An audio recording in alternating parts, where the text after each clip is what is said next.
The Raiders aren't even on the clock yet, and the Bengals already made the splash of the first night, trading their 10th overall pick for Dexter Lawrence. And why? Because there's absolutely nobody in this draft that can do that.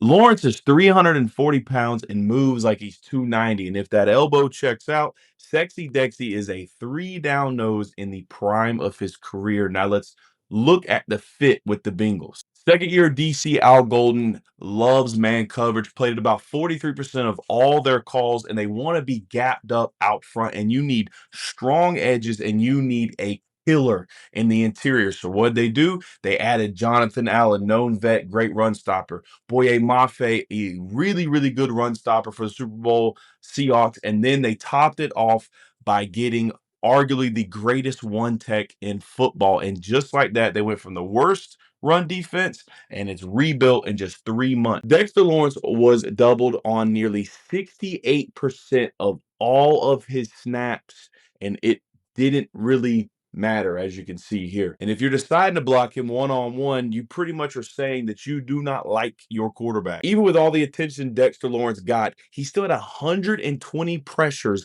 in his last 28 games, and he plays 80% of his snaps dead over the center. The Bengals looked at this draft and saw a few fringe first-round interior players and said, yeah, we'll take the guy who, when was on the field, made the Giants a top 10 pass and run defense, and when he was off the field, the Giants were dead last. That's not coincidence. That is gravity. If you've watched the last two Super Bowls, you know that the main attraction has been the interior defensive alignment. And that's why I love the trade, right? They have their offense put together. They have an elite cast on the offensive side of the ball. They need to build a team. They need a guy that is a double team destroyer and is the number one line on every single offensive coordinator's game plan every week. It isn't just a big move for the Bengals. It's the kind of move that turns a defense from something you attack into something you have to survive.